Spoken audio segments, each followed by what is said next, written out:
Buenos días, Poco.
Good evening. Good night. Good morning. Whatever you want it to be. As you can see, I was struggling with the music and I realized my audio tracks are all messed up. So that's fun. Yeah, normally how it goes. Right now, I'm trying to get my volume mixer. There we go. And then Google and then output. We're going to go to speakers.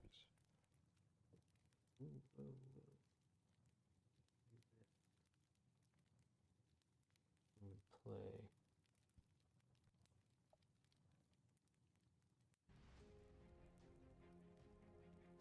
And then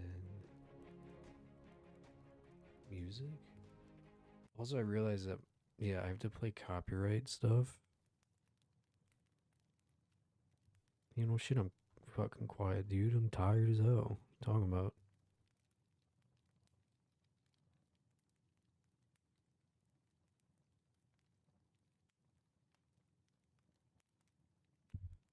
I'm super tired. You can hear me just fine. What are you talking about? Yeah, I don't stream. Hell yeah, dude. Because your boy's been working. Your volume's max and you can barely hear me. That's tragic, and I'm sorry. Uh, Everything says I'm fine. Oh my god, guys. Fucking get over it. Turn it up. It's legit saying I'm loud as hell right now. Like my audio, my phone is halfway. Yeah, just fine. Tragic. Get over it. Tragic. But it's okay. Because look, you can see my hand. You can see a lot of things. Also, my leg. But it's because I am going over my magic decks. Why? Because I can. It's something I feel like streaming. And I want to do it. So I hate how, like, doesn't the view look weird? Because of, like, the angle of my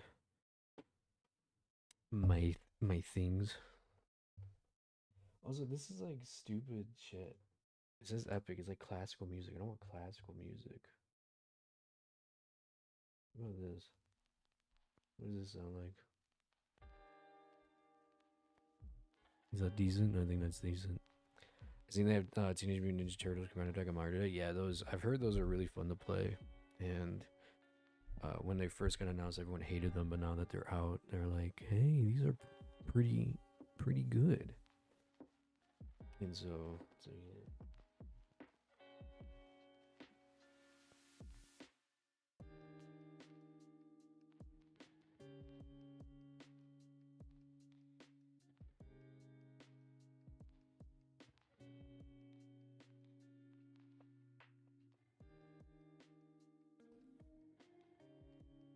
Didn't know they did that. Yeah, they're doing. It's called Beyond the Universe stuff.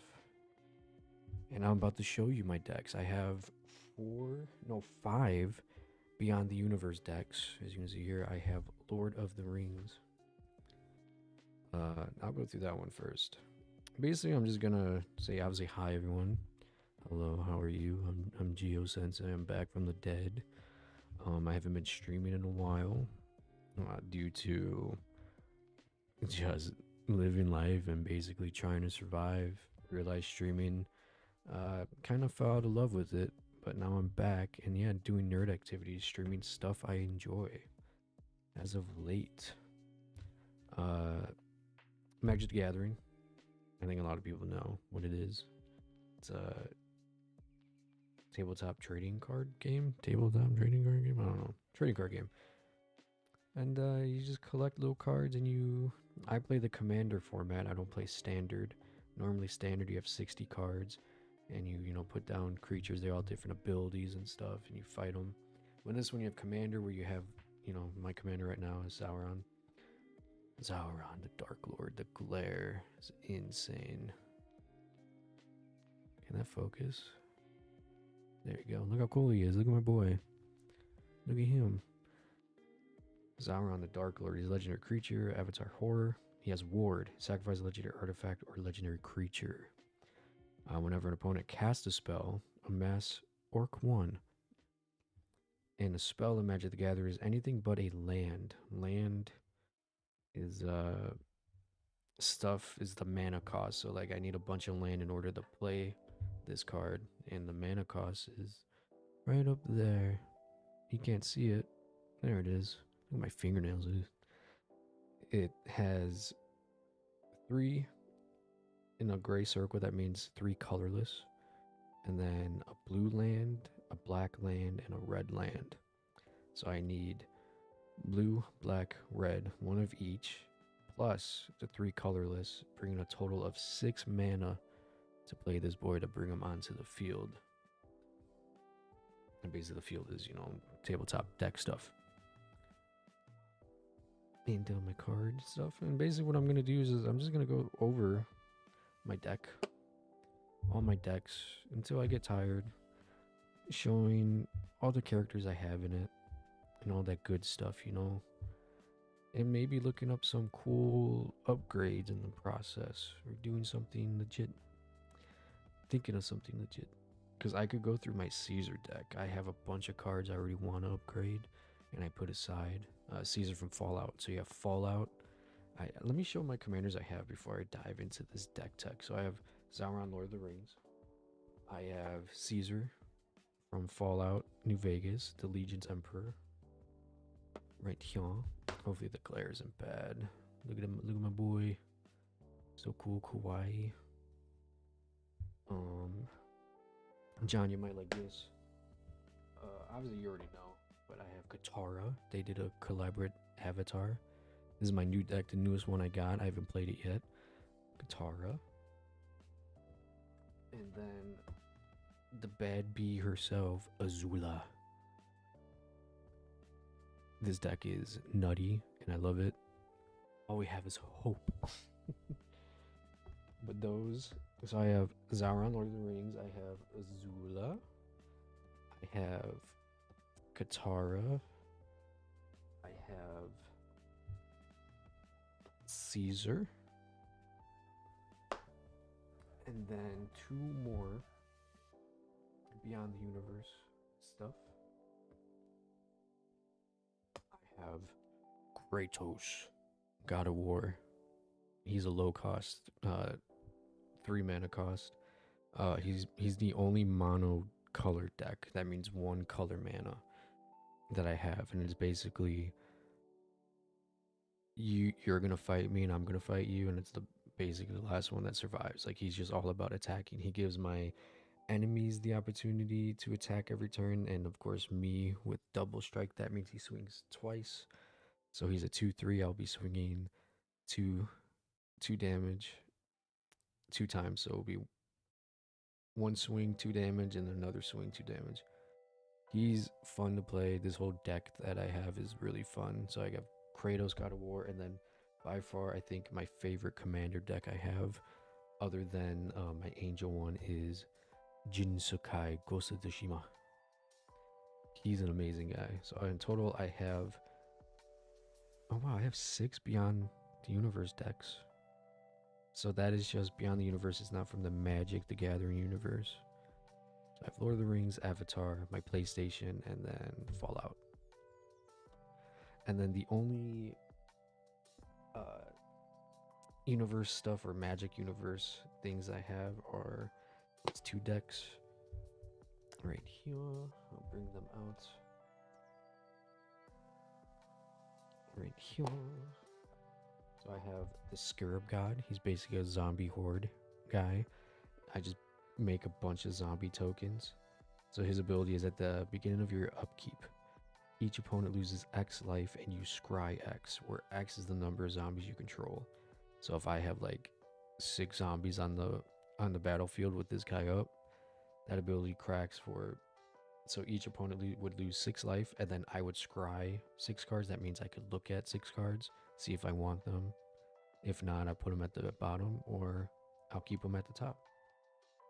So that's Scarab God. This is a fun deck. I won, I think, 1 game, 2 games with already. But then I think my favorite deck, hands down, that I have is my Angel deck. The Essa Shroud of Dusk. She's an amazing, amazing commander. I love her. Her whole thing is life steal and life gain. So a lot of my angels that I have flying and lifelink. Lifelink is where if I swing with them and the damage goes through, I get that much health back. So if I swing with her, she's a 5/5. The first letter, the first number is the attack. The second number is the toughness. So that's basically offense, defense. Every time I tap this character to swing, I'll be using that first number to swing that damage at the player, and if that goes through, I get 5 life back. And then of course defense, if I have her untapped. So this is like untapped. This is tapped. That means if I have her tapped, that means she cannot block. But if I have her untapped, she can block. So if someone swings at me, I have 5 toughness to block with. And her thing is pretty cool. It says rather pay 2 mana for each previous time you cast a spell from the command zone this game. Just pay 2 life that many times. So instead of paying mana to bring her back, because every time your commander leaves the battlefield, if you cast them as a spell and they die, they have to go back to the commander zone. And once they do, they have you put a +2 mana cost on her. So right now she's a 5 cost, but then that would turn into a 7 cost to bring her back, and it adds 2 each time. So if I pay the 7, she dies again, it's now a 9 cost, and then put her in, she dies again, it's now an 11 cost. But instead with her, I could just pay 2 life. So when she gets knocked out once, I could pay 2 life to bring her back and then repeat the process. Do that. So she's on the field the first time, she gets knocked out, I pay 2 life to bring her back. She gets knocked out again, I pay 4 life to bring her back, etc. etc. So I'm going to bed, but have fun with your cards. Hi Bree. Thank you, good night. And I will. But yeah, so in total I have 8 decks. All of these have 99 cards together, so including the commander is 99. So in total I have over 800 cards as of now. Because like I said, each commander deck is this. Each of these cards have this. And it's pretty dope. It's pretty fun. I should talk Magic the Gathering for the longest time. And then next thing you know, I try it once because Mike, Wild Mike, he gifted me the Caesar Precon. That's a pre-constructed commander deck, so that means straight from Magic the Gathering they made it. He gave me this, and I fell in love with it immediately. And as you can see, the addiction grew into 800 things that I own now. Can you imagine? Can you imagine? Ooh, that was not my Angel deck, that was my Caesar deck. Oopsies. But yeah, we're just hanging out, going through all my decks, giving, me excuse to stream and to enjoy this thing called streaming, because I could talk about something I've been really, really enjoying as of late. It's bringing me great joy to play this game. And of course, it's very nerdy, because my whole thing before I knew how to play was like, oh yeah, it's just a game full of nerds doing nerd stuff because they're nerds. But now I'm said nerd. I do the nerd stuff, and as you can see, I've been doing it very expensively. Costs a lot of money. I don't want to get into how much I spent.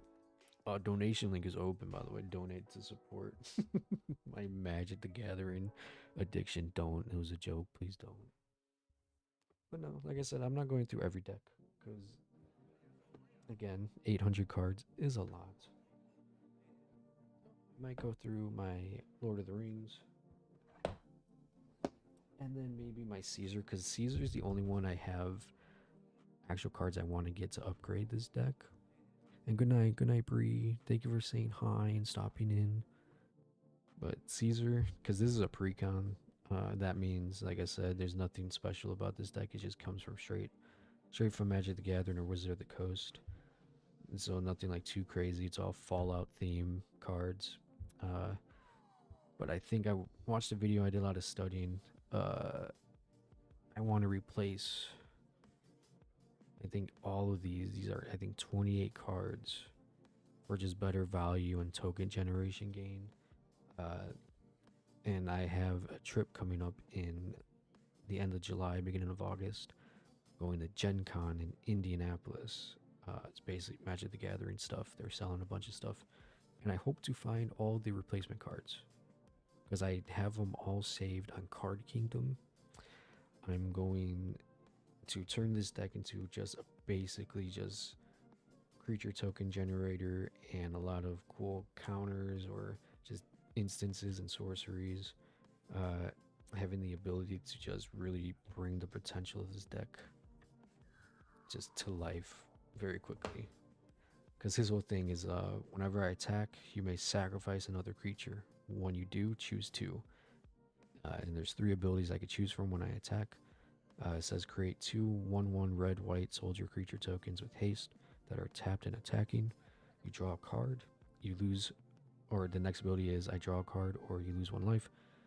Uh, and then the last ability is Caesar's Legion's Emperor deals damage equal to the number of creature tokens you control to target opponent.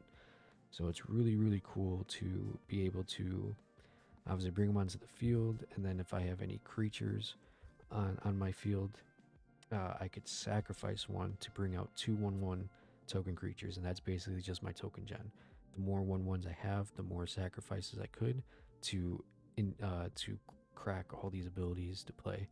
And like I said, the more characters on the field, that means the more damage potential I could swing at another player because of his last ability. It deals damage equal to the number of creature tokens you control to a target opponent.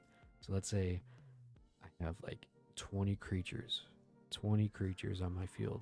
This is my field. I could swing. I could just send that damage. I have just 20 damage to a player. Insane, truly insane. So that's why it's really good. I have plans to just have this a lot of just token generation. The more things I could bring on the field, the more damage I could swing at people. Uh, and yeah, and then of course, draw a card, lose a life. I could do that. Two, have the possibility of more token gen. Like if nothing's going my way with the draw, I could always, attack somebody and get some more card draw. And I believe that is also a factor in the upgrades I have with this. More opportunities to draw cards. Uh, and yeah, it's pretty dope. Uh, but like I said, we're gonna go through the Sauron deck. Uh, this is the one I bought. This I think. No, I'm not gonna say most expensive because that is my Jin Sakai. That was close to definitely north of 180. I'm not gonna say the actual numbers, but yeah, just gonna go through all these cards, seeing what they do. I know there's a bunch of lands and stuff. There's a lot of artifacts that I might want to replace, maybe. Oh, dude, I have Blasphemous Act. I do have that card. It's a well-known card. Spell costs one less to cast for each creature on the battlefield. Blasphemous Act deals 13 damage to each creature. Ooh, so if, like again, this is also a token gen. Uh, Sauron, excuse me, fucking oof. He amasses orcs, so that means I could bring an army on the field, and that basically means it's just a 1/1. But every time somebody casts a spell that's legendary creature, artifact, sorceries, instants, enchantments, anything but land cards like this says land. So anytime someone casts that, so if someone casts this, I put a 1/1 counter on my orc army that I have, and it just keeps adding up, which is nice. You can start swinging and swinging. But what I really want to do, because the orc army, you're only putting 1/1 counters on one thing. So, like I said, my orc army is just one card. Let's just use Blasphemous Act as my thing. I don't want to bring out my token. I'll bring out my token thing.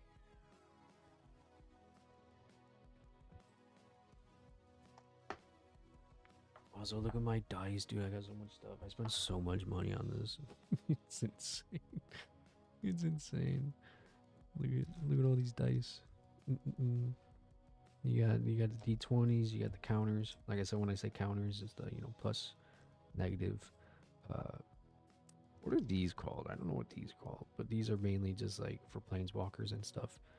Uh, and then the different abilities, like if I add a creature with flying, that says flying, it's hexproof, lifelink, all that cool stuff. It does make me happy, and that's why I've been enjoying it as of late.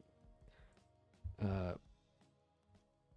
Token cards normally come with like precons and stuff, but there's also options. A lot of people do have dry erase cards, and that's what I did just because I'm like, it's better than just buying a bunch of tokens. I could just draw it when I need it. So with Sauron. I always say with a Z. I don't know why. Zoran. Sauron. It's gonna work with me there. But his whole thing is amassing an orc army. So what I like to do is draw an orc army. I always put Rar, and then you have the counters right here, normally at the bottom right.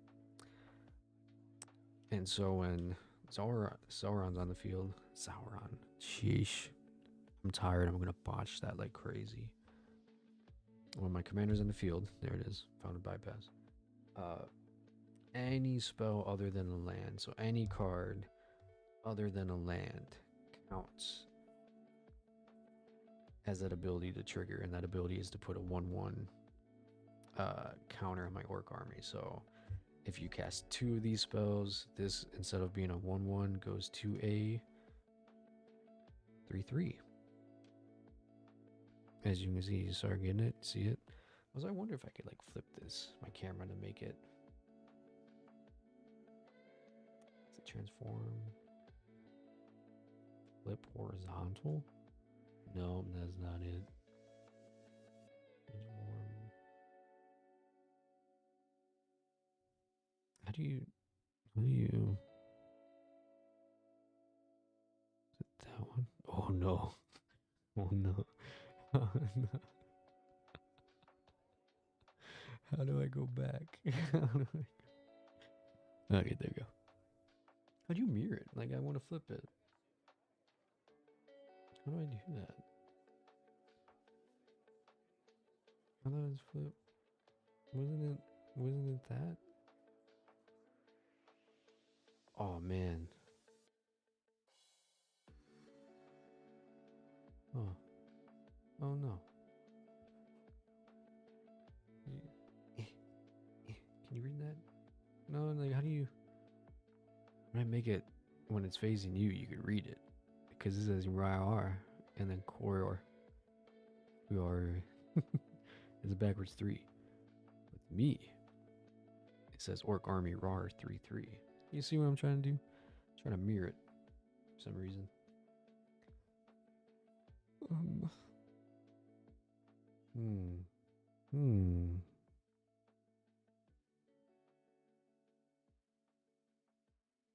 Ooh, that better? No, that's weird. I don't like that. Oh, oh, ew. Dude, I used to do this all the time. Now I don't know. Uh-oh. Okay, I gotta quit. This is fine. Okay, let's just ignore that. Pretend you could read it the right way. I'm gonna crack open a Pepsi. Is that fine? That's fine.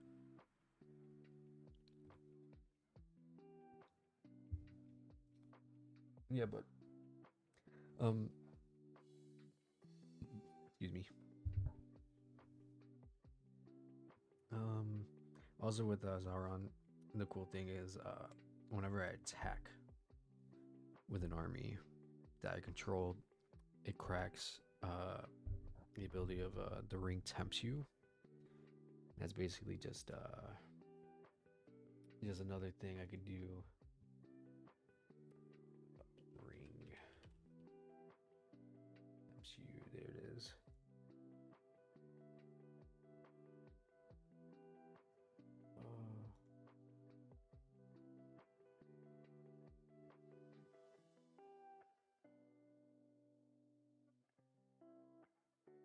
The ring tempts you. How do I do this again? How do I bring out display capture? Oh, is it because my camera's above it? Ooh, what'd I do? Hello? Eh? Eh? Eh? Eh? Eh? Eh? Yeah, it is. Okay, cool. Yeah, there you go. The ring tempts you.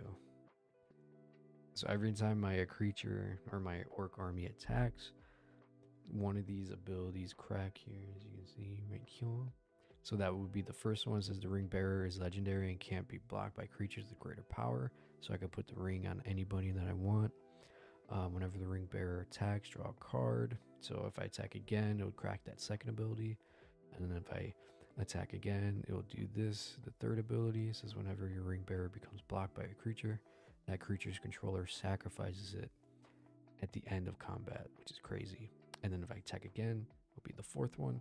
It says whenever ring bearer deals combat damage to a player, each opponent loses 3 life. Kind of insane. This is flip. This has an explanation. How do I do that? Wish, wish. I don't want to zoom in with this, so I'm just gonna read it to you.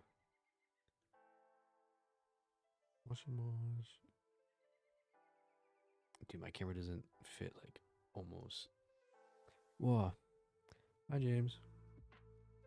How are you, James? When the ring tempts you, as the ring tempts you, you get an emblem named the ring.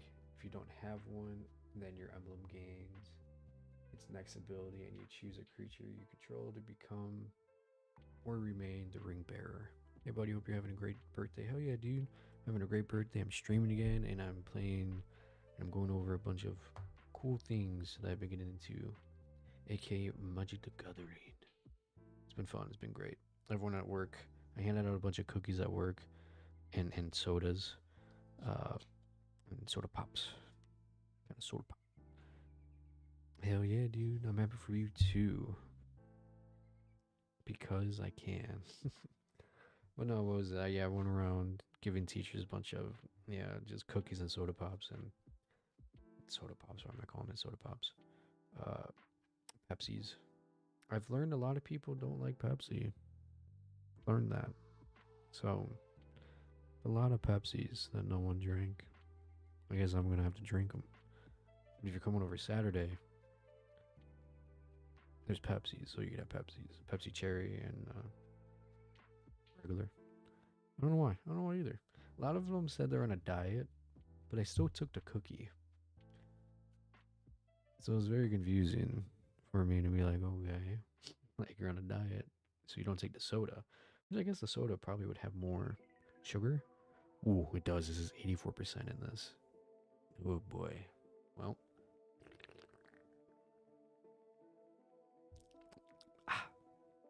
Refreshing. I could burp. Ta-da, I burped, but I muted. But no, with this deck, what I really want to do is I want more ways to bring different orc armies on the field. Because I don't know if I have the ability to, instead of just putting it on an army, like every time like whenever an opponent casts a spell to mass orcs 1, I wonder if like, okay, I'll amass one orc army. Like I'll mass one, but one that, when it goes off another, I would want another orc army 1/1. You know what I mean? Not just adding the 1/1 to the current one. So I don't know what that's about. I think I want to learn, because the more orc armies I can have, dude, like orc army, boom, I could attack one player, attack another player, and then the ring tempts me twice in one go. I don't know if that's how that works. I think maybe the ring tempts me once each. Doesn't matter. Like if I hit somebody for three different armies, maybe it's just like, all right, well, just one. Because whenever an army you control deals combat damage to a player, so it does say whenever an army does. So I do have 2 armies on the field. Swing.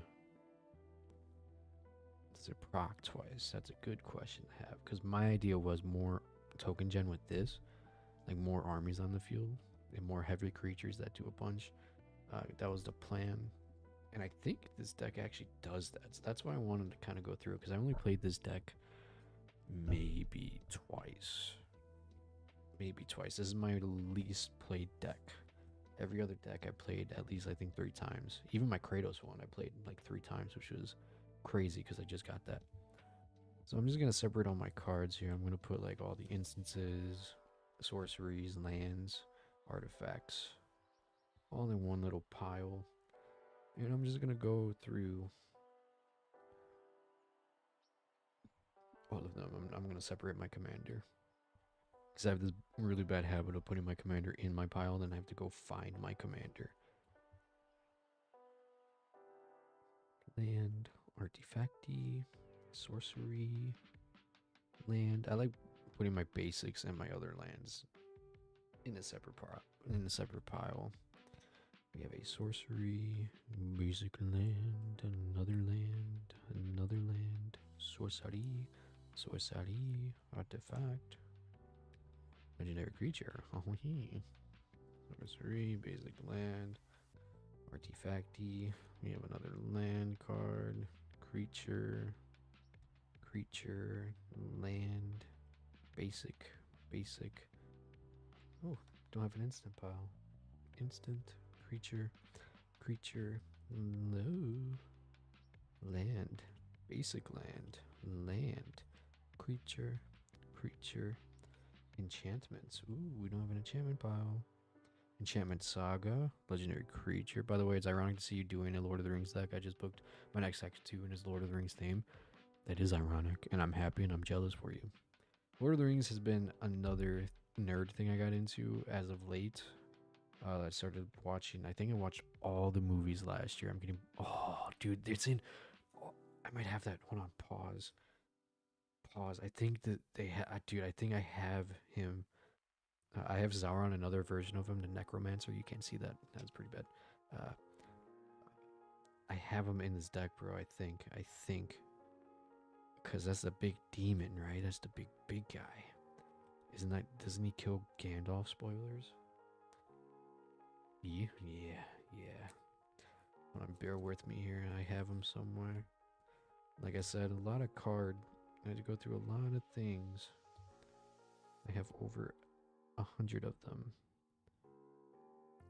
Instants, artifacty, sorcery, enchantment, land, creature, sorcery, creature, land. I got Bilbo retired. I got Bilbo Baggins. There he is, the boy. I don't know why I can't like super focus on that. But okay. We have an enchantment. Another Sauron. Sauron. Sauron.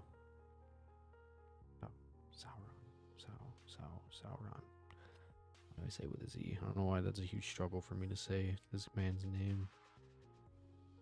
Artifact, land, an enchantment, legendary creature, instant, creature, artifact. There he is, the boy. I don't know if you can see him. No focus, but you get the point. There he is. His card. In this, he's legendary creature, avatar demon. He has trample and haste. That means trample. He's an 8/8. Wow. So if I attack somebody for 8 damage, and they have a character that blocks only, let's say as a 5/3, or like a 5/5. Let's say 5/5 against this 8/8. Normally, that 5/5 would just die, and the guy wouldn't take the damage. But because it has trample, he would block, and then 3 damage would still go through because 8 minus 5 is 3. So trample gives that damage to go through. And then haste means I don't have to tap him to attack. That means he can say untap. And that's really good because then he could still be up to defend things. And being an 8/8 with haste is actually nuts. When Balrog dies, you may exile it. When you do, for each opponent, exile up to 1 target creature that player controls. That's huge. Cycling 3 red. Discard this card, draw a card. So I could discard it, draw a card. When you cycle, Balrog, create 2 treasure tokens. This is a good card. That's a really good card. Holy moly. It made me a little wet inside reading that. We have instants, we have creature, we have land, we have sorcery, instant, artifact. Zaurman. I have like 2 Zaurman. Like Zaurman? What's up with the S's, bro? Can I not say that? I can't say them confidently, to be honest with you. I have lands, legendary creature, we have lands, we have lands, we have lands, we have lands, we have an enchantment saga, we have a sorcery, we have a legendary creature, we have an instant, and a land. Alright, so we're just gonna go through all the different types. These are different types, so there's 1, 2, 3, 4, 5, 6, 7 different types. I believe that's all the types. You have all of them. You got creatures, you got lands. Oh, there's 6 because the lands count together, but I just separate them based off. I forgot what these lands are called because these are basic. These are just regular lands. But I know there's a name for them.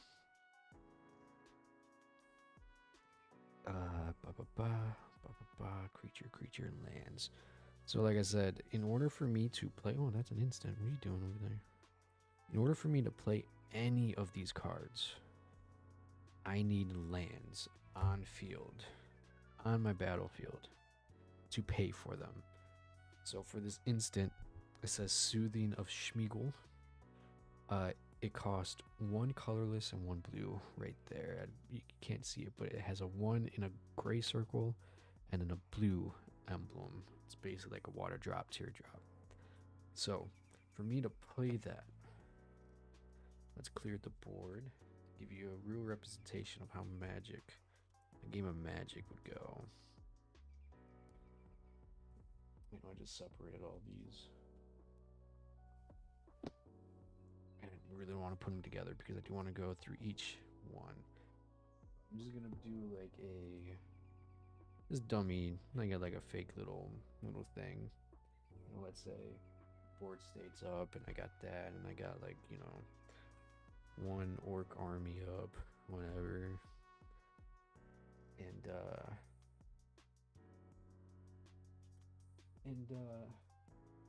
let's say I have that, and only that up. So I have 3 lands up. My commanders in the command zone, because obviously I don't have enough to bring them out, but I have a character. And obviously because the orc army and my commanders are up. So let's say like this is like the beginning round of Magic. And I was able to, you know, let's say like what, this is like my fourth turn. You start, basically when you start a Magic game, you're gonna pull 7 cards from the deck. So you're gonna shuffle all your cards and then put your deck somewhere close, let's say like right here. And then you're gonna draw 7. And if you like those 7, you could keep them, or you can mulligan and shuffle, you know, draw your cards again, shuffle them up. Normally we allow like 1 or 2 mulligans, depends how the night's going. But normally every time it's your first turn, every turn you're allowed to play 1 land card. So normally your first turn is basically playing a land, because like I said, lands are the ability to pay for all your spells that you're gonna cast. So this is a swamp, it's a black land, and then obviously the turn goes around and it comes back to you. You draw another card. Every turn you always draw another card. And then if you have another land, play it. So in this case, I would have a mountain. It comes back to me. Then I get my hand, I have nothing, blah, blah, blah. Normally how my games go is like I always build like my board set up for like 3 land if I could. And in this case, this dummy round of Magic, if I had this creature in my hand, he's a 2 cost spell, 1 colorless and 1 black. So I have 2 black and 1 red. Colorless means I could pay any of these to pay for that cost. So in this case, I could play a black to pay for that 1 colorless, or I could pay it with a red. And you could pay any color for a colorless cost, but you can't pay a colorless for a color cost, if that makes sense. So this spell requires 1 black mana, so you have to pay this. You have to have a black mana in order to cast it, and then another 1 tapped for a total of 2 mana to bring this person onto the field. So you would say I tap 2 lands and I cast, and then you say the name and then what it does, blah blah blah. And then normally what I like to do is put my taps if they're the same color over here, and then put that guy down. And then that would definitely be the end of your upkeep. And then the next phase would be combat if you want to. So if I want to assume it like I would, but because I drew this character on the field, he has spell sickness. So because I casted him this turn, I cannot attack with him. I can only have him tapped. I can't, be like, oh, I cast him and then now I'm swinging. Can't do that. You have spell sickness, so you have to wait until it comes back to you your next turn to swing with him. And so, like in this case, that would probably be all I could do because obviously I pay 2, tap 2, I only have 1 land, and then it'll come back to me when everyone's done doing whatever if they didn't declare blockers.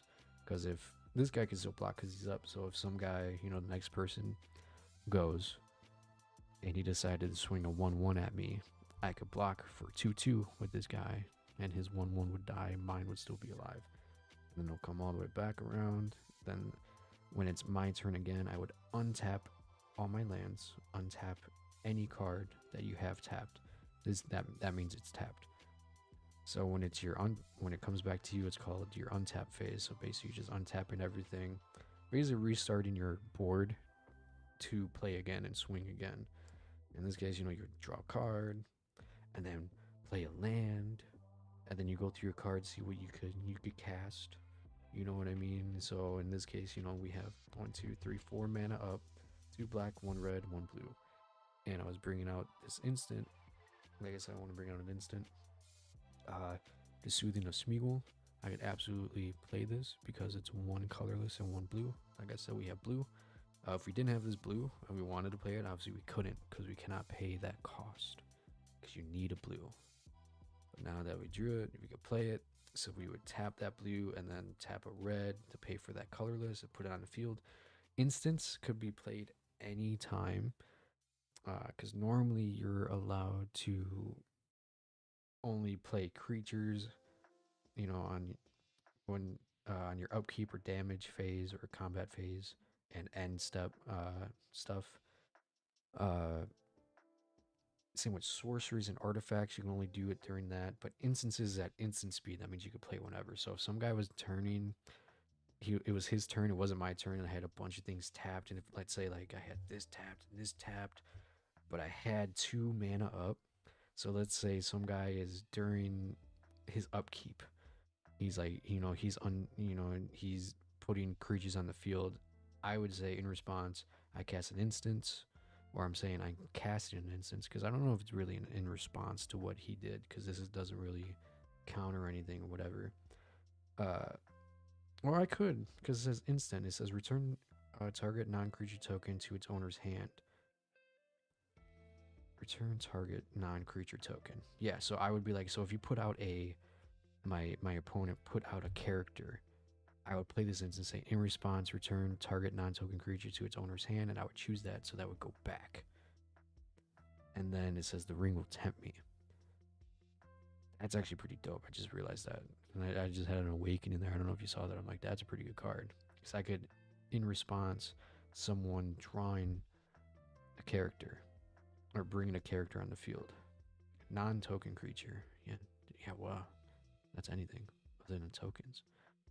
And then with that, I would also get that ability, the ring, like I showed before. And I need that for my commander to do some cool stuff, or any creature, the ring bearer, to do some cool stuff. But instances immediately after you cast them and you establish what it does, it gets off the field. It goes to your graveyard. Your graveyard is basically just a dead pile. It doesn't stay on the battlefield. The only things that do stay on the battlefield are enchantments or artifacts. So we have a bunch of instances here. So if I cast them, they're off the field. They don't stay. Same with sorceries. I'll cast them.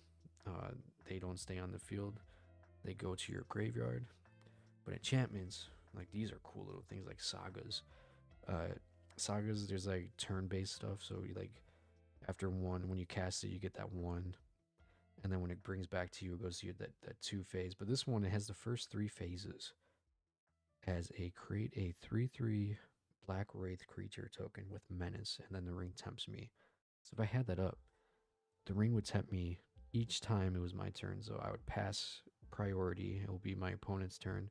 Whenever it comes back to me, that cracks, and that ability, or that, yeah, that ability happens again. So I would be able to create three, three black wraith creature tokens with menace, and then the ring would tempt me 3 times. Then after the 4th time around, if this is still on the field, it says for each opponent, gain control of up to 1 target creature that player controls until end of turn. Untap those creatures. They gain haste until end of turn. The ring tempts me. So each time the ring's tempting me, which is amazing. That's an amazing saga. But that's a huge thing. For each opponent, gain control up to 1 target creature that the player controls till end of turn. It's end of my turn. So I could go, let's say if I'm facing 3 people, I will pick a creature for each person that controls. So if my other opponent, the one opponent, has a cool creature, I can control it. And then I go to opponent 2, pick a creature on his board and control it. And then obviously opponent 3, pick a creature on his board, I'll control it until end of turn. They have haste. Oh man, and yeah, because then you untap. So if they were tapped, you would untap it, and then they have haste until end of turn. Wow, that's actually really good. That's a really good thing too. Wow, I'm learning this deck as I go. So enchantments are really good, and then after this resolves, like all uh the counters. I think these are counters, right? Lore counters or whatever. So after that ends, this also gets off the field. Like that goes. But let's say we have a enchantment permanent, like this one. It says March from the Black Gate enchantment. When March from the Black Gate enters the battlefield, whenever an army you control attacks, amass orcs 1. Amass orcs 1 means put a 1/1 counter on an army you control. It's also an orc. If you don't control an army, obviously you create a 0/0, then put the 1/1 on. And that stays forever on the field until someone decides to board wipe or target an artifact or enchantment removal thing. Uh, so that will forever stay until someone gets rid of it. That will never leave the battlefield. These are called enchantment permanent, so that's enchantment permanent. We have an enchantment saga again. So after 3, rounds, uh, what clockwise, 3 turns, that would, after my 3rd turn or in the end of my 3rd turn, that will go to the graveyard. This is Book of Mazadul. Amass Orcs 1, and then Amass Orcs 2. And then in the final lore counter, it says creatures you control get +1/+0 and gain menace until end of turn. Not bad. That's not bad at all. I like that saga. Dread Horde Invasion enchantment. At the beginning of your upkeep, you lose 1 life and amass zombies 1. No. Whenever a zombie token you control with power 6 or greater attacks against lifelink until end of turn. Not bad. Another saga. I love these saga cards. So, lore counter 1, the ring tempts you. Then each player mills cards equal to the ring bearer's power. Whoa, so if I don't have a ring bearer and this is the first time the ring tempts me, I'll be able to put that ring bearer on. Let's say if I have my commander out, he's the ring bearer. Put the ring on him, the ring tempts him. He's a 7/6.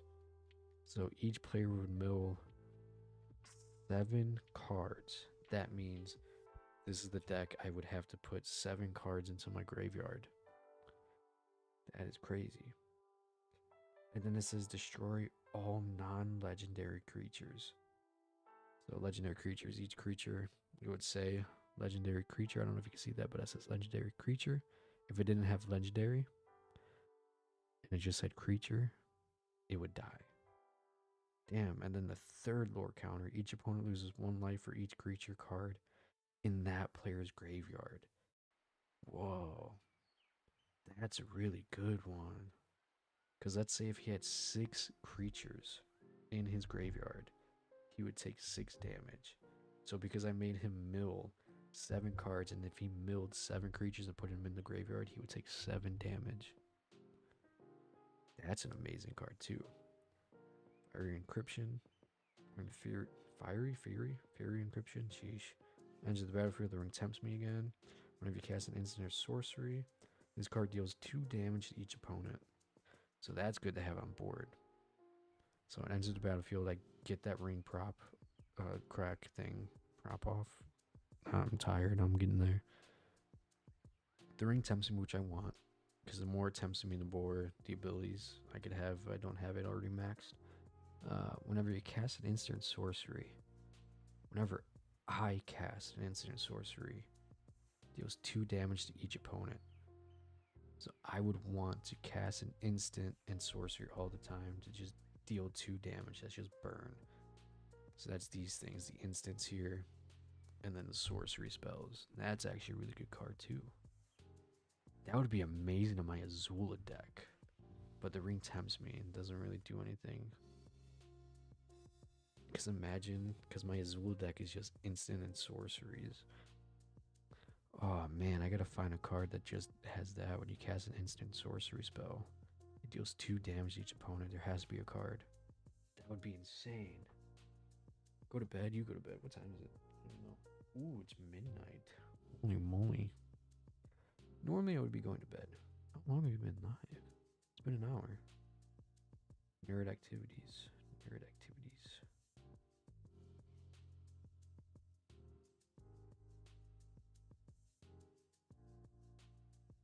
Why is my chat like not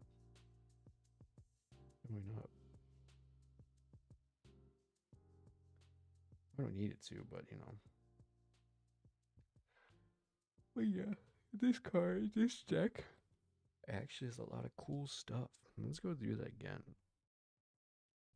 Oh man, it pains me to pick my card up like that, but I had to. I got no nails. I cut my nails. So where's my enchantments? Are these it? No shot. These are it. Yeah, because I have lands. And then my creatures. Oop. Okay. Yeah, I didn't put anything in there. Okay. Coolio. So lands don't really have to go through. Instance. Do that. I was actually going to go to bed. John wants to watch a movie. Go to bed. Enjoy the movie. I'll be here just talking about magic. No worries. So I went to that. Lands I don't need to look at. Where are my other lands? Did I put them together here?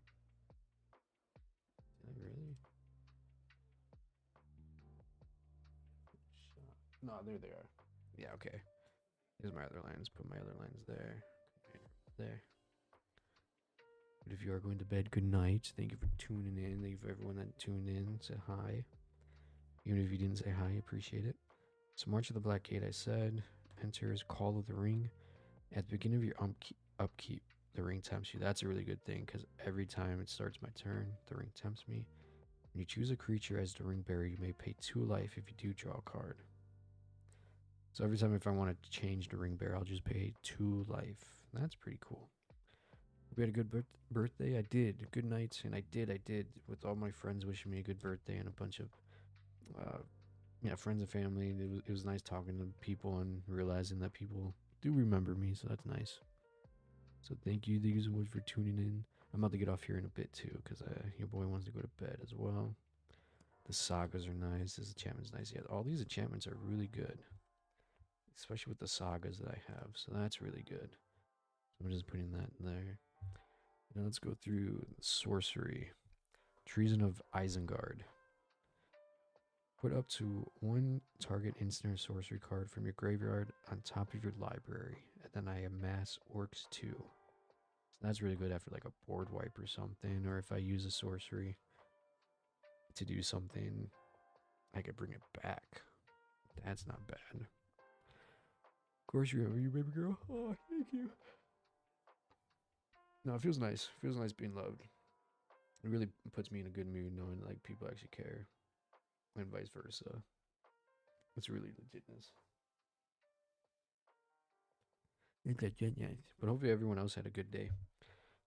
Hopefully, thank God it's Friday. The weekend's almost here, baby. Oh, it is Friday. It's midnight. The weekend's here, baby. Just one more day of work and freedom for 2 days. Array of orcs. Mass 2, Max Orcs 2. When you do Foray of Orcs, deal X damage to target creature and opponent controls, where X is the Mass Orcs power. That's huge. I got 2 more hours. Oh, shit. Oh, yeah, you work nights. I totally forgot. Those 2 hours will go by quick, baby girl. Don't you worry.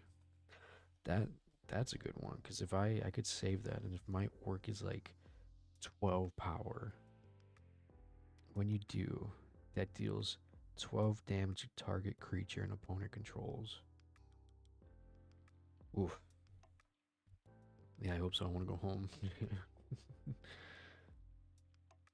Feed the swarm. Sorcerer, destroy target creature, enchantment, and opponent controls. You lose life equal to that permanent's mana value.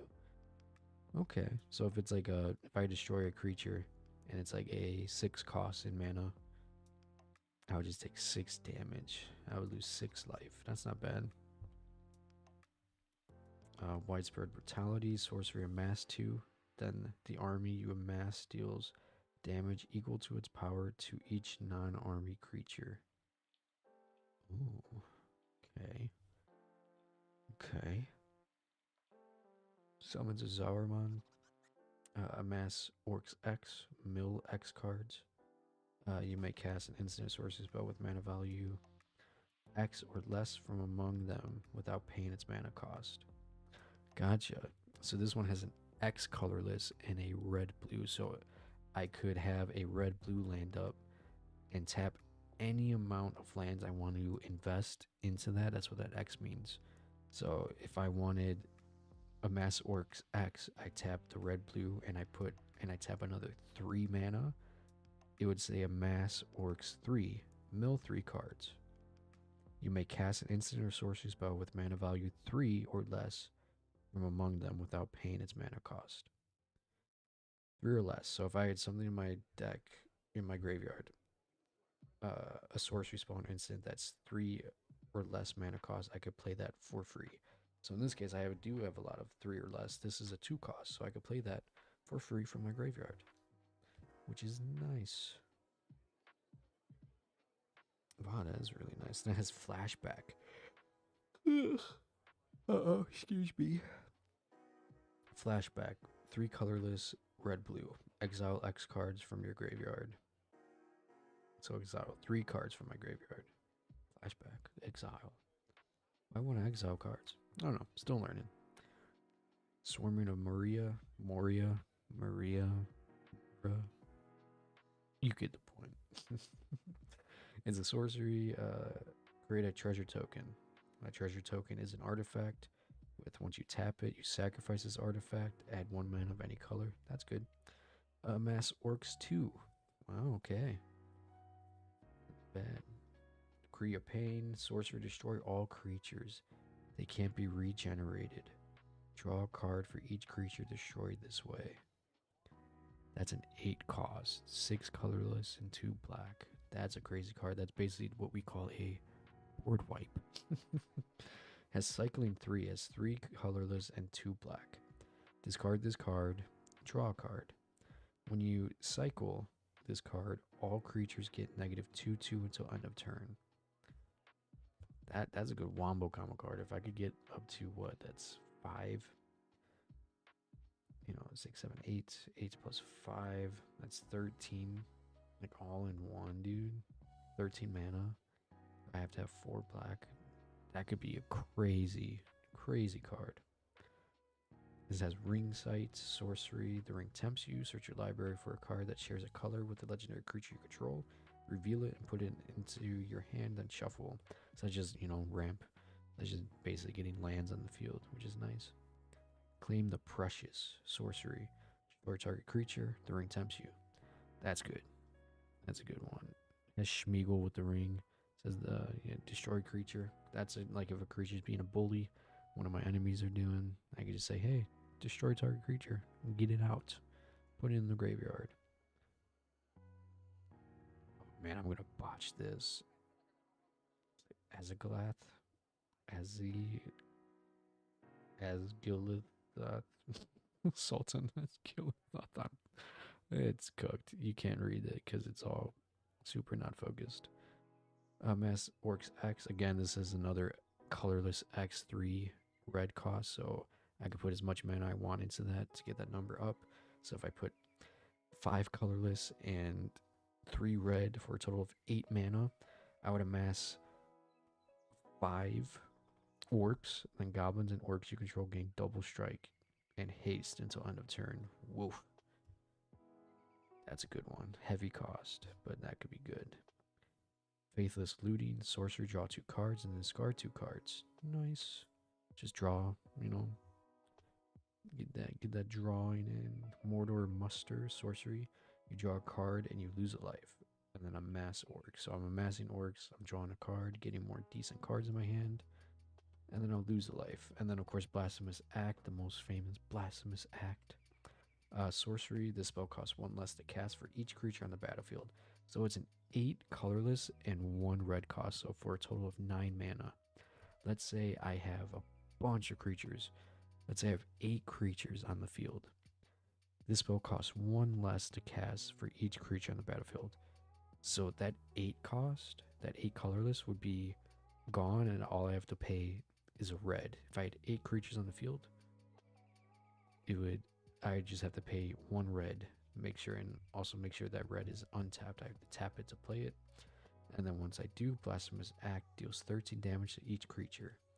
So if the creatures on the board don't have a toughness bigger or more than 13, they're dead.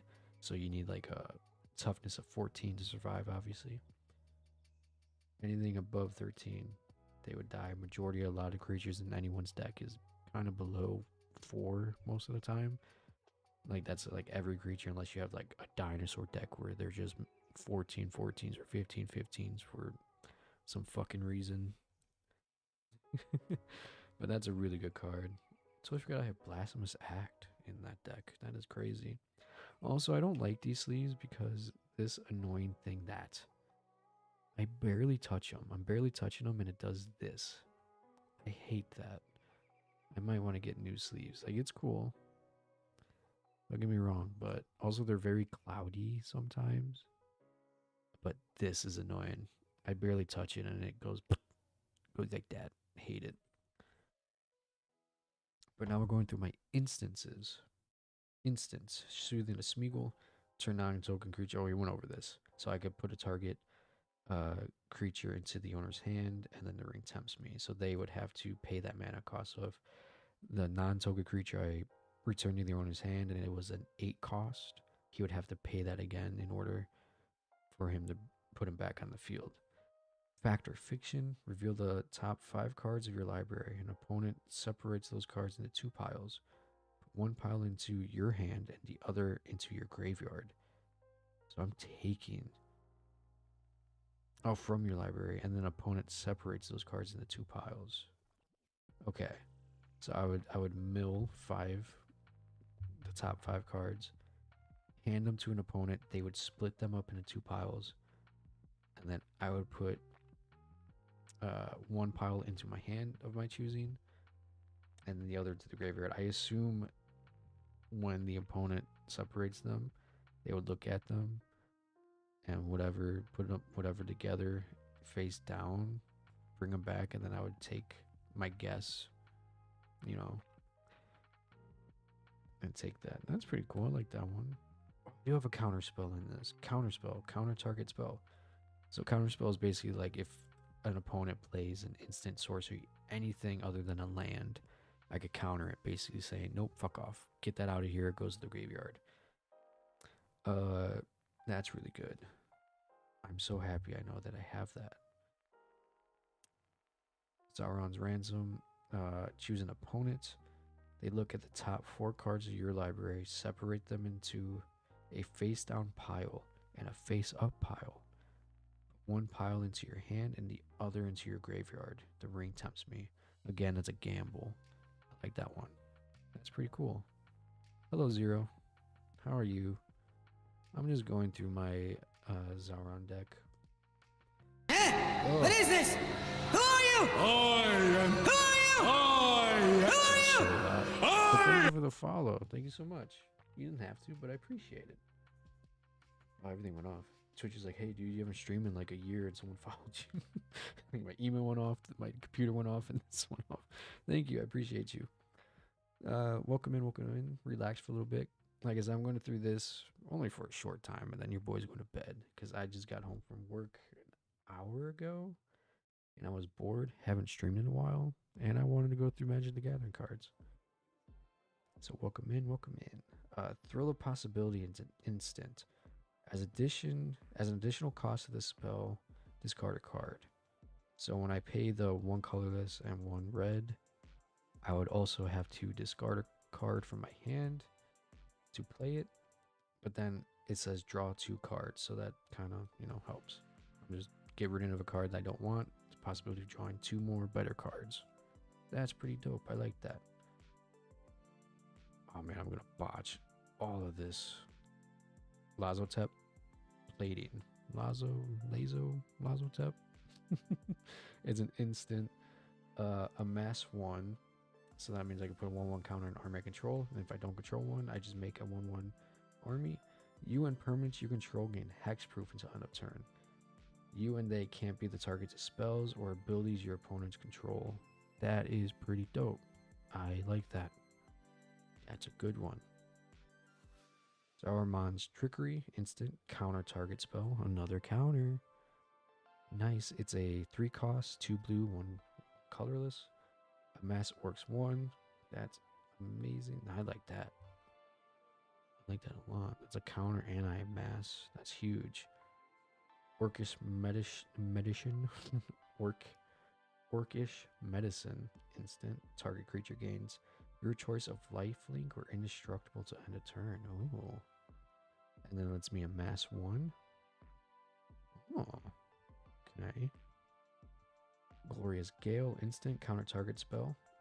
If it was a legendary spell, the ring tempts you. Okay. Another counter. Wow, I got 3 counters in this. Oh, another counter. Negate. I have negate? Whoa. This is the first time I'm actually going through that.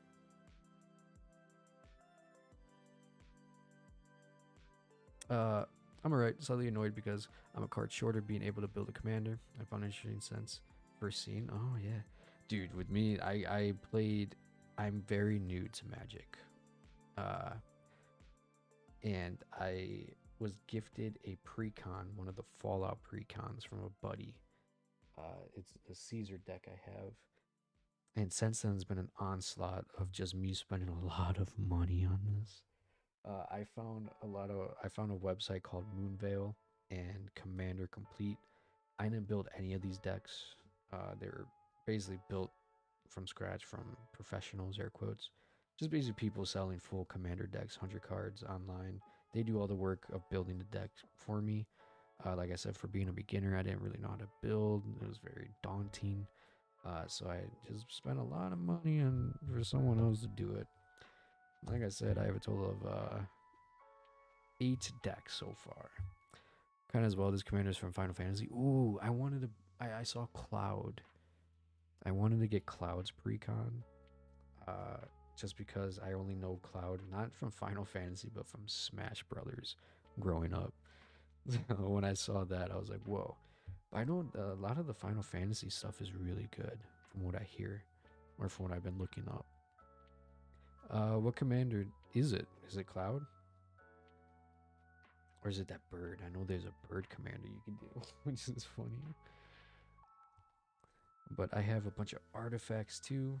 I have Dimir Signet. It just lets me add mana. This one lets me add mana. This one lets me the ring tempts you.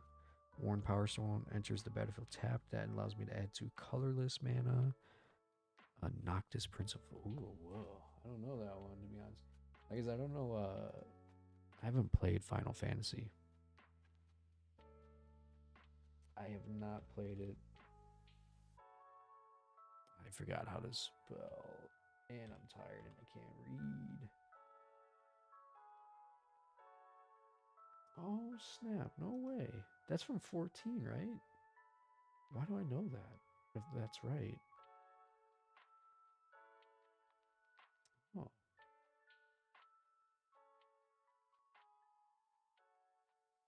Man, look at that. Legendary creature Human Noble has lifelink. You may cast artifact spells from your graveyard by paying 3 life in addition to paying their other cost. If you cast a spell this way, that artifact enters with a finality counter on it. Whoa. That sounds pretty dope. Oh, not bad. I like that. What's a 1, 2, 4 cost? Not bad. Is that Esper? Is that the blue, black, and white? Why do I know that off the top of my head? Is my autism peaking right now? Yeah, yeah. I think it is. Did I find my tism, dude? I've amassed knowledge that I don't know how I amassed. They learn it. They learning. Yeah, so most of my artifacts allow me to add colorless and then draw cards. Add 1 mana of color that a land an opponent controls could produce. Yeah, so I feel like most artifacts do this from my understanding of the game, which is nice. So it just helps me the ability to add just more mana to ramp, which is really dope. I believe it's just my creatures now I'm going through. Gorbag. Legendary Orc Soldier. Whenever a goblin and orc I control that deals damage to a player, you may sacrifice it. When you do, choose between these 2 options: draw a card or create a treasure token. Not bad, not bad indeed. Dude, the pronunciation of these guys, I'm not even gonna attempt. Because like I said, I'm tired and I'm just gonna go through this deck and I'm calling it a night. So it's a nice short thing. I can't focus. This. But Ugluk of the White Hand. I don't know if I pronounced that right. Legendary creature Orc Soldier. Whenever another creature you control dies, put a 1/1 counter on this card. If that creature was an orc or goblin, put 2 1/1 counters on this card instead. So majority of my creatures are orcs. Other than I got a human pirate, avatar demon, bird horror, avatar wizard, avatar horror. Okay, I don't have a lot of orcs apparently. But that's a good card to have. Mauher, Uruk Kai Captain. Dude, that's... I haven't been showing the cards as of late. Because one, I thought I was alone. So, I can't focus. Also, maybe because my sleeves are cloudy. Like I said, these sleeves are not the best. This creature has menace. If 1 or more 1 counters would be put on an army, goblin, or orc you control, that many +1/1 counters are put on it instead. So if 1 or more +1 counters would be put on a... So if I have a mass orcs 2, that many plus... So it would just, this is just adding another counter. So it says a mass orc 3, I would put 4/4 on it because this is giving me an extra 1. Okay. Good to know. Zaurmon the White Hand. Whenever you cast a non-creature spell, the mass orcs X, where X is that spell's mana value. Whenever you cast a non-creature spell, mass orc. So non-creature spell, that's instant sorcery, enchantments, artifacts. So with that, like, yeah, there's artifacts at 2 cost. I would amass 2. Okay. We learning. Look at us. Corsairs of Umber. Creature, human, pirate. I realize I'm not showing these, but it doesn't really do much. I could pay 2 colorless and a blue for a total of 3. Target goblin, orc, or pirate can't be blocked this turn. Oh. Okay, whenever it deals combat damage to a player, amass 3 orcs. This is a good card. This is a really good card. That's probably my favorite card. Balrog. That's the creature we talked about earlier. Trample haste. When it dies, you may exile it. When you do, for each opponent, exile up to 1 target creature that player controls. Like I said, this is good. It has cycling. 3 colorless, 1 red for a total of 4. Discard this card. Draw a card. When I would cycle this card, create 2 treasure tokens. Demon guy from Lord of the Rings. Not bad indeed. Dunland. Creeban? It's just a bird. Just a little bird. Doing bird things that's flying. When it enters the battlefield, it'll mass 2 orcs. That's just nice to have. Sauron the right, the white. Oof. Watch that one. War 2. Whenever you cast your second spell each turn, amass 2. Okay. What is ward again? Ward, that means I could pay 2 colors to bring them back into play? Or am I tripping? Imagine wanting Cloud. Relates to that spiritually, and I think it might make a great first deck to build your own. Dude, that's what I was thinking. Because I want to build my own deck. Because obviously, the more I play, the more I'm getting into. Like I said, like Lord of the Rings. I have Caesar from Fallout. A lot of Beyond the Universe stuff. Because Lord of the Rings, Caesar, Fallout. I'm bringing out the big box. I have 2 Avatar. I have Azula and Katara. And then I have Jin Sakai and Kratos. So I have 4, 5, 6 Beyond the Universe. And then I have 2 more from Magic the Universe. Scarab God. And Shroud of Dusk. So I have a total of 8 decks. I spent a lot of money, not proud of it. Got really into this. And I wanted a variety of decks to play because I wanted to learn a bunch and doing stuff. And in the process, I just fall in love. A ward opponent has to pay an additional X to target that creature. Oh. Opponent. Oh. So you have to, the opponent has to, oh. Yeah. Protects permanents by taxing opponents with additional cost. That changes my whole understanding of ward. Whenever the permanent becomes a target of a spell or an ability they control. So basically, if you want to attack this, they would have to pay 2 colorless. That is wild. So they're just giving up mana. And in the process, they're tapping mana, so it takes away their ability to cast counterspells or instances. Okay. I see how valuable that is. I have another Sauron Lord of the Rings thing. I think I've... Sauron's my commander right here. And I have 2 more Sauron cards. The Necromancer, Lord of the Rings. Living Weapon, Job Select. Oh, sorry. Okay. I want to look up that. I want to look up Cloud. Because I saw a video on YouTube of Cloud and how to build it. And I was just like, that seems like fun. Yeah, Cloud X Soldier. Has haste when Cloud enters the battlefield. Is it X Soldier? Is there another one? Or is it just Cloud? What's the precon? Yeah, it's X Soldier. Okay, that's what I thought. Yeah, it has haste. When Cloud enters, attach up to 1 target equipment you control. Whenever Cloud attacks, draw a card for each equipped attacking creature you control. Whoa. When the Cloud has power 7 or greater, create 2. That is crazy. There's 4 clouds. Yeah, okay, that's what I'm saying. There's 4 clouds. Yeah, red, green, white. Yeah, this is the red, green, white one. Yeah, I knew there's a lot of different versions, which I'm learning because this deck made me realize there's 3 different Saurons, and I'm like, what?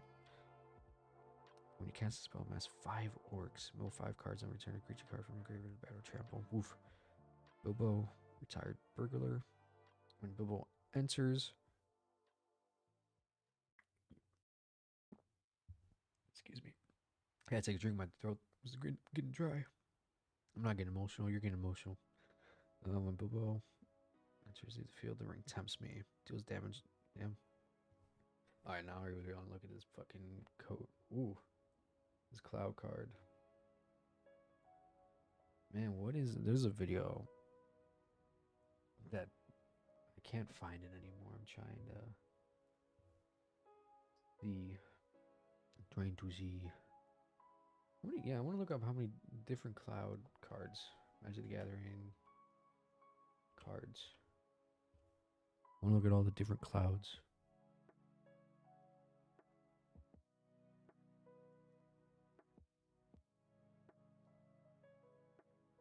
Oh, So that oh oh. Is that just like a reprint, right? When it says that nausea to Blade Blossom, right? Just create here more, whatever Lord attacks. Oh. Scryfall. Whoa. Let's look that up. Haven't heard that before. That's new. Scryfall. Oh crap. I've been on this using it for look at I just realized I looked up the ring. And look at that, I'm on Scry. Because it showed up on Google with purple, and I'm like, I'm already visiting this website, and I realize I have the tab open. And that is funny. I was gonna say I use Card Kingdom, because I guess I didn't really build this deck. I found on Moxfield a deck list. It's my Katara deck, so that whole deck was from that deck list. So I bought all the cards individually. It was only around maybe like like after taxes and shipping, it was like $97 USD, which wasn't bad. Especially that I think that's one of the cheaper decks I have, other than I think Scarab God is my cheapest, about like 30 bucks. I think I bought it for like 70 something after all the taxes and stuff. So I haven't played that one. That's the only one. My Katara deck is the only one I haven't played yet because I technically, well, I just got it, and I don't want to say I built that because I didn't really do anything. It was just some guy on Moxfield had an avatar set, basically like his version of a pre-con, and I bought it immediately because I love Avatar, and I was like, I have to get a Katara deck because Katara and Azula were one of my, I think, top 3 favorite characters from the show. Because Toph is my number 1 character. I love Toph. Should have got a Toph deck. I'm gonna get a Toph deck. My cheapest, I think, is my pile of elves. Can't be sure. My buddy just got an elf deck. I forgot what he has. It's one of the, I guess, cheesy ones. I forgot what he has. I assume, let's just look elf. I'm just gonna look up elf on Skyfall. Or Scry.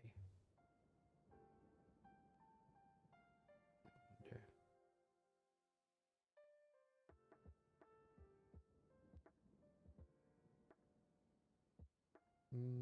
No. That's not it. Rarity?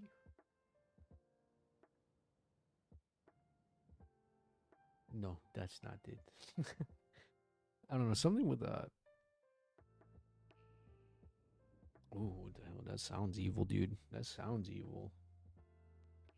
Is that Donius? Donius.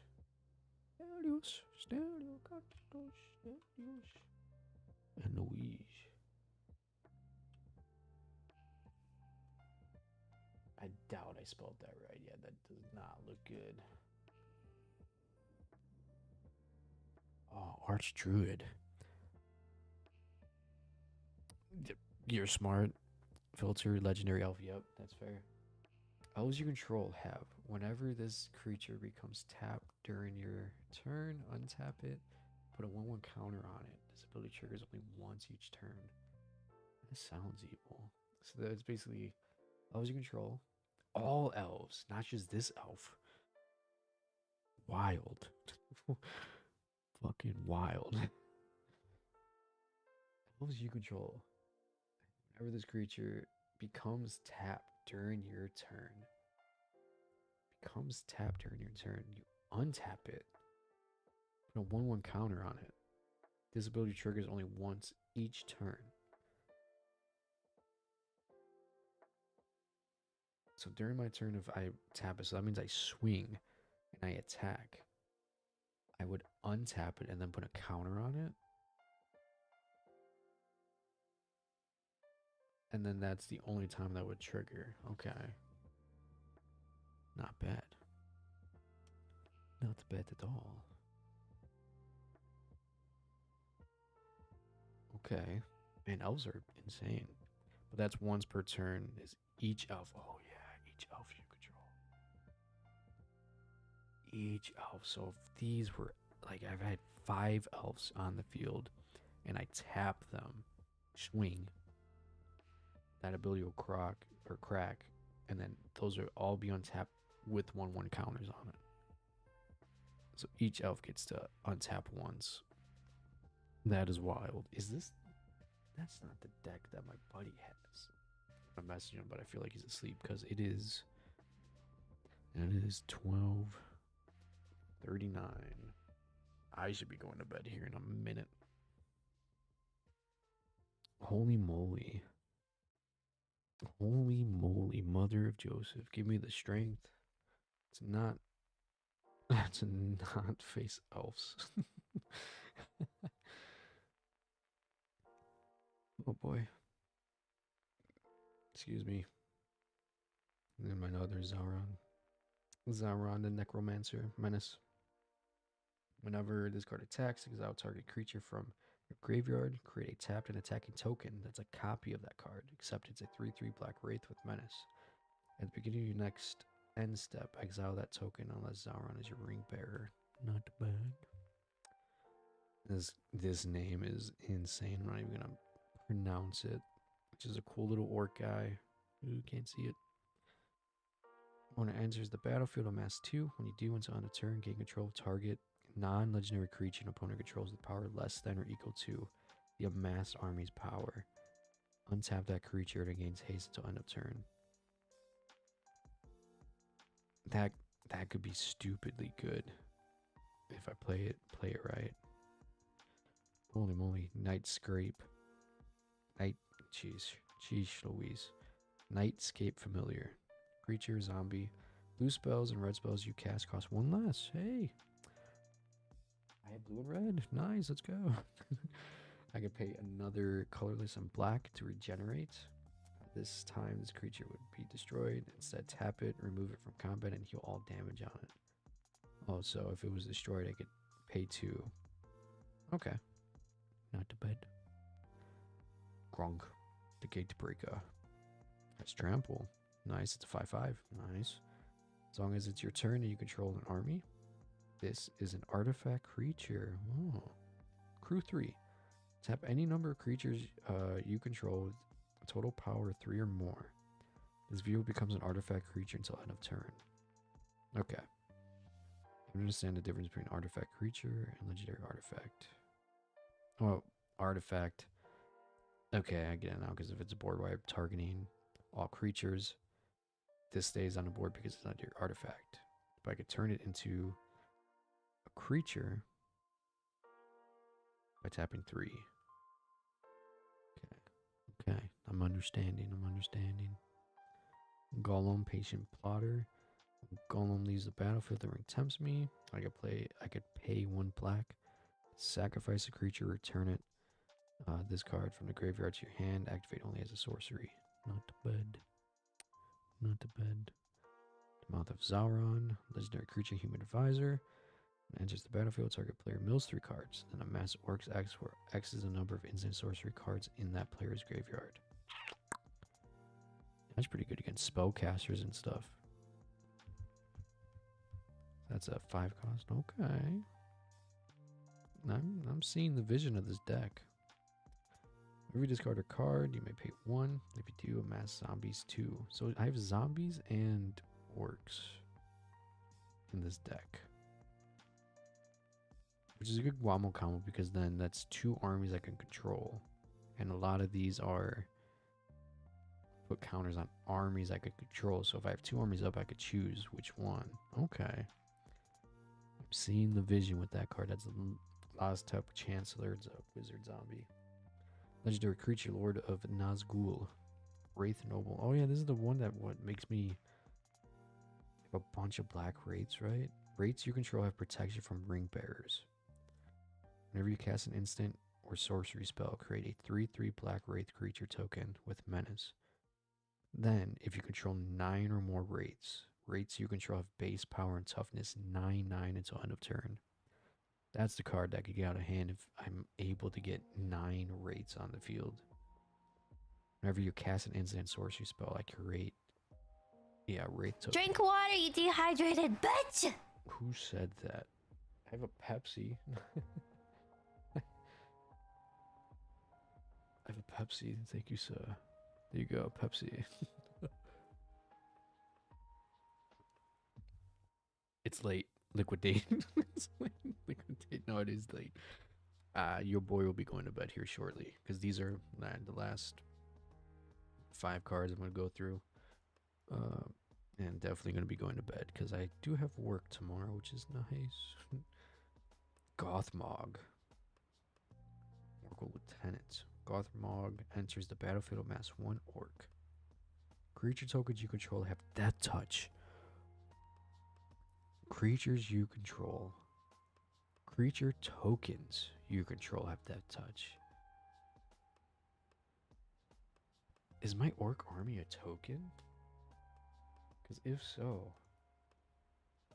Orc... Yeah, that is a token, right? Or am I stupid? Army... It's a... token. Yes, orc army is a creature token. Yes. You said yes. Google says yes. I say yes. This could get out of hand quick. Because they have Death Touch. And I'm swinging with them. People are going to choose to block and lose those creatures. Or let that damage go through. So that could come in handy so quick. That is probably one of my favorite cards in this deck so far. Treasure Nabber. The Goblin Rogue. Whenever an opponent taps an artifact for mana, gain control of that artifact until end of turn. Until end of your next turn. Ooh. Yeah, I'm just nabbing. I'm just nabbing that mana from them. Just it's like, oh, you're tapping that signet for mana? Give me that. It is mine. Orc is Siege Master. Creature Orc token. Not Orc token. Orc Soldier. Has Trample. Other orcs and goblins you control have Trample. What? Whenever this card attacks, it gets plus X, plus 0 until out of turn, where X is the greatest power among creatures you control. Oh, so it's a 0/5. So if I have my commanders up, it's a 7. But I have an orc army. That's like, just say hypothetically, like a 15/15. This would become a 15/5. And an orc army would have Trample too. Holy mother. That is also a good card. We're a Scavenger. I really like that card. This has Death Touch and Haste. I could tap this to discard a card, draw a card. If the discarded card was a creature card, amass 1 orc. Another amass token right there. For my Worm Tongue, excuse me. Sheesh. Your opponents can't gain life. This is a good card too. I could tap this to sacrifice another creature. Target player loses 1 life. And the sacrificed creature was legendary. Amass 2 orcs. Amass orcs too. Okay, this deck has a lot of good stuff in it. And I only played it once and it felt lackluster, but my draw was horrible. And also with these cards, I can't shuffle. Right. Because of the stuff in it. Also, I'm trying to learn how to shuffle differently. I see videos of people doing like a fucking... And I'm like, ew, no. Those are going to bend my cards. So I kind of just do this. I used to do this, but with these sleeves, man, these are rough. I like put like one in my hand and then like, you know, just... But with this one, it feels like I'm hitting a brick wall and I can't get that loose feel of cards. So it's a struggle. Don't judge my shuffle ability, alright? We're out here living life. Not to the fullest, but you know, shuffling decent. Yeah, man, these sleeves are not. No bueno. No bueno. Like, they get caught in each other quick. And it's like not a silky smooth feeling to them either. Kind of rough. Doesn't really do much. But no, like I said, that Lord of the Rings deck, this is the one I think I played the least out of all the decks I have. My favorite one I have is my angel deck. I think I'm an angel type of guy. I just really like how they play. I just like that life steal and that life link. It's just really nice. Oop, I didn't put Sauron back. Sauron, come back. Come back. Come back. There you go. And I like this box too. I like the ring. Nice box. My my Caesar Legions Emperor deck. I don't know if you're here for it, but is my deck I'm gonna upgrade. No judgment. I played a lot of cards before in Magic, so no transitioning to Commander was weird. I've heard. For me, Commander was obviously what got me into it, and I thought that was it. I didn't know the different types. So like standard, the mobile app on your phone. I started playing that to learn more, and I realized it was just playing standard, where there's like no commander. You're just having a 60 card deck, and you're just playing, you know. So that was new to learn, and I've learned there's a lot of other different, I would say, type of game modes. Obviously, commander is I assume is just the most common now, and I guess common for newer players to get into. I want to say like common overall, but I think common for newer players, especially with Beyond the Universe stuff coming out like this stuff. I got into it just because of video games and TV shows that I previously loved are involved in Magic, and that just helped me get into it more. Um, and getting more into the community, I realized a lot of people have started playing this when it first came out. And yeah, it was just standard. I know there's different. Is Jumpstart one? I've heard Jumpstart before. I don't know what it is, but I've heard that. Um, there's another one I'm trying to think, but yeah, I know there's a lot of different modes. But Commander, I think, is my go-to overall.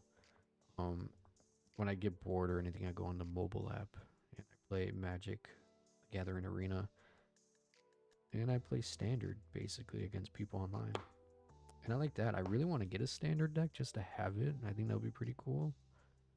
Or like a standard hybrid commander thing. Like maybe I'll get like have 60 cards that's good at standard, but then also 60 cards that are good at with a commander deck. I don't know if that's a thing. I don't know. But it's been fun. It's been fun. My tummy's rumbling and I'm tired. Ooh boy. Probably gotta eat before bed. I did not eat anything at all today. But no, Caesar, I believe I have a total of 28 cards I want to upgrade from the pre-con. A lot of like just... I think the video I watched, they were basically like, yeah, just get rid of these. Like they're good, but for like what the objective what you want for Caesar is that you need more token gen and more ways to ramp quicker. And that's the route I went with. Caesar, my Caesar deck. Oh, excuse me. I just realized there's probably ads playing because Twitch is abysmal. No, that's 15 minutes away. Nice. No, my guitar deck I think is gonna be, yeah, that was the next one I play. Because Katara, Legendary Human, Warrior Ally. The triggered ability of an ally you control triggers that ability triggers an additional time, so that's just double value. I think oh, I hate that. I hate that. I'm fine. Nice. Good to hear. I was say, I always forget Twitch is whack. But these sleeves are nice. These are, I don't want to say Dragon Shield. They're a different brand I went to because they were cheaper, and these just kind of smooth. They're super smooth. And they're purple, my favorite color. My favorite deck. Yeah, but this deck list I got for this one is all Avatar cards except for a couple lands that were from Ninja Turtles. Just because I think Card King replaced them because they were the cheaper option. But every creature in here other than I think these two, which is weird that they're together, are non-allies. But everything other than those two are allies. So every creature I'm recasting, their abilities will be you know, going off not once but twice, which is super nice. I can't wait to play this deck. This deck's gonna be nice. Oh, yeah, I got foil planes from what was that? The newer sets. I totally forgot it was. Yeah, they gave me a bunch of foils. But I really can't wait to play this deck. This deck is gonna be nice. Foundations. Lorewind. Lorewind. There it is. Lorewind. Lorewind. Lorewind. Eclipse. Lorewind. Eclipse. Lorewind. Let me find that. Because I know that symbol. Yeah, that moon. Oh, yeah. I think I got it because I think, yeah, they were the cheaper land choice. Like, I think it was like 30 cents a card. And I'm like, why not? Have a nice little foil. Yep, Lorwyn. Yeah, there it is. I forgot how to pronounce it, and then it came to me. But yeah, I think this deck is gonna be great. Hopefully, my draw. The problem I had with that was my drawing. My first 7 is usually not that good, and then I mulligan, and then should have realized I should have kept my first 7 because my second 7 were not that good. But no, it's gonna be fun. Gonna be great. Oh, put my token stuff away and all my dice away. And I think that would be the end of it for me because I have to go even shower before bed and then sleep and then wake up and work and do it all over again. We need $2 commander deck that wins on turn 5 if nobody has interaction. You, sir, are a wizard. You, sir, deserve everything good in life. That'll be annoying to play against, and it's only $2, which is wild. I want to see that deck list if you got it, just so I could learn. Because my problem is, I don't know much about card value and stuff, like how much cards should cost and whatever, if I'm overspending or whatever. So it's nice to look at, especially Moxfield. It's really nice to look at deck lists and stuff. Anyone's interaction loses on the spot. 100%. Yeah, like if you're, you know, if you have the ability to like have like what do you call that? Winnables, win cons or whatever abilities. Yeah, if anyone could counter that, or if they draw good and they're able to interact and just knock it off, then you're like, oh well, too late, can't do anything. No, that's right. That marker goes in here. It's like, do you have the list? Just need to send it. Yeah, no worries. I assume you could send links here. I forgot if Twitch. Weird. Yeah, it'd be cool to check out. Like I said, this is a random stream. Zero. Appreciate the follow and you hanging out. Probably gonna be a while until I stream again. It's probably gonna be Magic because I want to go through all my decks and really start just learning. So I feel like a lot of my streams are me just gonna be learning Magic the Gathering. If that makes sense. But I don't stream that often. There it is, Moxfield. It's right there. Allow. What is that? Oh, that's a bot. I was like, what? What? No, thank you. I'm okay. Let's see. I'm gonna actually do that. What is this? What? You have 97 lands. You have 97. What does this do? I can't zoom in. I don't know how to zoom in on this. In your first year, at the beginning of your first main phase, reveal cards on the top of your library until you reveal X non-land cards, where X is the number of colors among permanents you control. For each one of those colors, you exile a card on that of that color from among reveal cards and shuffle. You may cast exile cards this turn. There's a whole lot of words. This is legal at a lot of places. Like, look at this. All this stuff. This is like different stuff I didn't know. I just thought it was commander and standard, but no, there's different stuff. But vivid. So,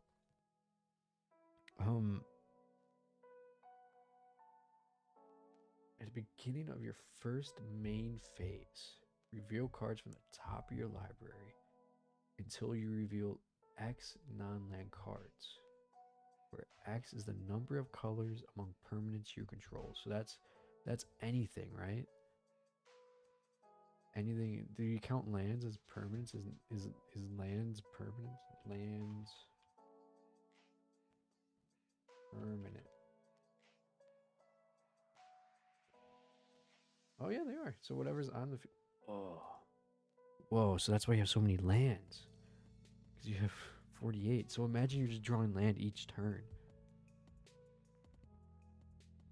Okay. Each of those colors you may exile a card of that color among the reveal cards and shuffle. Okay. Lands are colors permanents. That's what I thought. I just always forget. And then creatures. Whenever you discard one or more cards, this creature deals that much damage to each opponent. Oh, fuck. I see where this is going to get out of hand. Damage, one or more. So if you're fucking... Yeah, if you have like 20 lands up, each number of colors, yeah, and you have like 4 number of colors among permanents you control, each one of those colors, exile card for, whoa, I see it now. The treasure hunt, reveal cards from the top of your library until you reveal a non-land card. Whoa, then put the cards revealed this way into your hand? So you're basically playing this sorcery to get, you have 97 lands. So you're gonna be basically searching for this. If you get the sorcery in your hand for 7, or you keep drawing, so you're drawing basically in hopes to get the sorcery, or if not, obviously this. You're drawing land each turn, so you're obviously gonna get your commander out on the field if you want. This is less than $2. Yeah, look at that. 90.50. Yeah, let's go 60. That's close to $1, and then like lands. Well, each land is gonna be wild, but like overall, you're probably spending subpar of, yeah, maybe. Oh yeah, no, it says right here, $2. Yeah, I was gonna put the, yeah, no, wow, $2. Holy moly. Am I logged in? No, I'm gonna save this. I'm gonna come back to that. I wanna learn more, because that's what I want to learn with Magic, is stuff like that, understanding how to build and what cards do and how to use their abilities to use off like other stuff. And it's like this, I would have thought of making a just one commander, yeah, just 3 cards I could play, and everything else is lands. And then you got that one command tower, which I like. Oh my goodness. This is pretty fun. But no. Nice. Okay.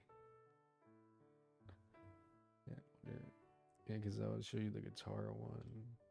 I think it's one of the most like recommended.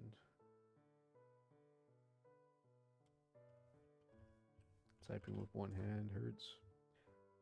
I think it should be like one of the most views, right? Yeah, this is the one right here. This is the one I bought for the guitar one, because I was really looking for a deck just I wanted to build, but then I found this. When you play Vivian turn 4 and then turn 5, get the 2 non-land cards, play that creature, then the spell. The spell has you draw your deck, so you only have lands left in the deck. Then you pass. You discard down the hand size, and the creature pings for each discarded card. I totally forgot you have to discard for 7. Whenever you discard 1 or more cards, the creature deals that much damage. Oh my gosh. I see it now. I see the vision. I totally forgot that, yeah, you would put cards in your hand. And then I forgot you have to have 7 in your hand on your next upkeep or one of your next turn. So you would have to discard. Holy moly. And then discard, draw a card. When a cycle, this card deals 1 damage to each opponent. Well, you don't really want to do the cycle. You definitely want to get that card, this card. Holy moly. I want this as a meme deck. I want to play this. Like, hey guys, I got a deck. I want to play. Oh, man. Vivian, yeah, Vivian. Did I say Vivian? Oh, because you said Vivian. Never mind. My fault. Lauren Eclipse. Yeah, Lauren Eclipse right there. Wow. I like that. I like that about you. But no, this one is bringing. Excuse me, yes. This is the deck I got. It's just Guitar the Fearless DIY Avatar Precon. He basically built a Precon entirely out of Avatar cards. And I could not say no, so I bought it.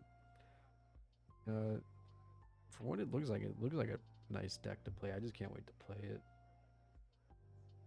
Just can't wait to play it. So I'm gonna go back to full screen because I'm gonna tab out. But Zero, it's been nice talking to you. It's been nice learning, just basically learning more about Magic. Also, stop it. Thank you, camera. And but no, I have to get going to bed here because I got work tomorrow. I don't want to oversleep. Just in time to get rid of these ads, or the ads. I'm a snooze, so you don't get an ad before I send you off into the abyss. But no, like I said, this is my first time streaming in a hot minute, and Magic the Gathering. This is my first Magic the Gathering stream. I hope to stream I just want to casually just go over my decks. Like I'm not, looking crazy, but well, yeah, it's been nice chatting. So hopefully see you next stream. 100% Zero. Thank you so much for the follow. See you next time, my friend. I definitely expect more Magic the Gathering this stream. Not this stream. On this channel to stream. It's 1 in the morning. I'm tired. But no, it's been a pleasure, guys, and everyone that tuned in or just tuned in. I appreciate you. Thank you so much. And I'm gonna go to bed, get ready for work, because adulting's hard. But all right, fancy ending screen. Look at that. Good night. Sleep well. Or good morning. Adios, amigos.